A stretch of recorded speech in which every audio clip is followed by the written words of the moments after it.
avant et après la méditation. Je souhaite partager ces quelques informations qui sont importantes lors de vos méditations.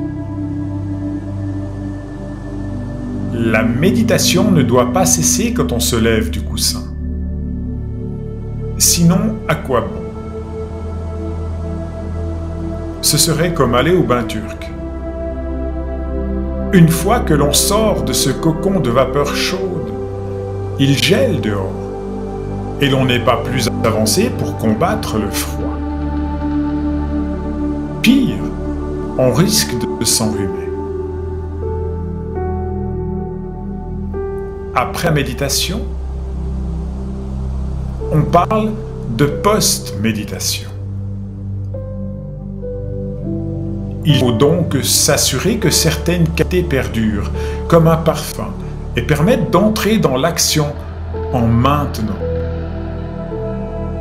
au moins partiellement. La maîtrise de l'esprit acquise durant la méditation. C'est un exercice difficile mais indispensable.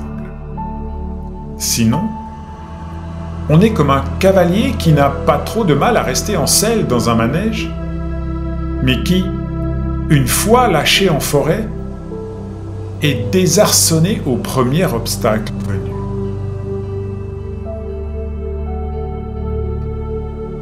Plus on est maître de son esprit,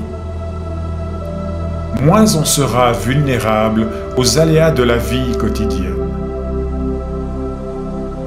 Le degré auquel la post-méditation et la méditation sont unies est un bon indicateur des progrès spirituels. On dit qu'au bout du chemin, au niveau le plus élevé du bodhisattva, il n'y a plus de différence entre méditation et post-méditation. Mais cela ne s'accomplit pas en 5 minutes.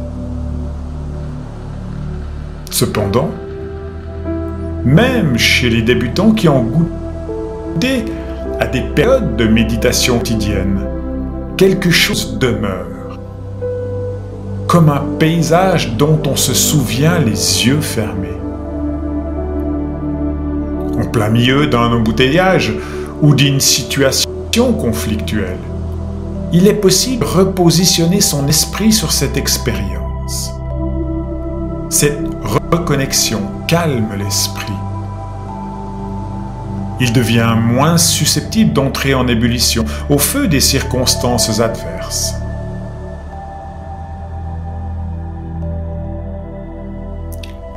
Si l'on fait des rappels de plus en plus fréquents, au bout d'un certain temps, les qualités de la méditation forment comme un filet d'eau, mince mais continu.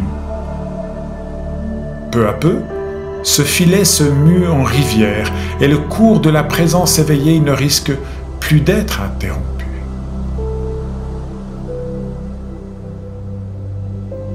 Je vous souhaite la plus belle des méditations.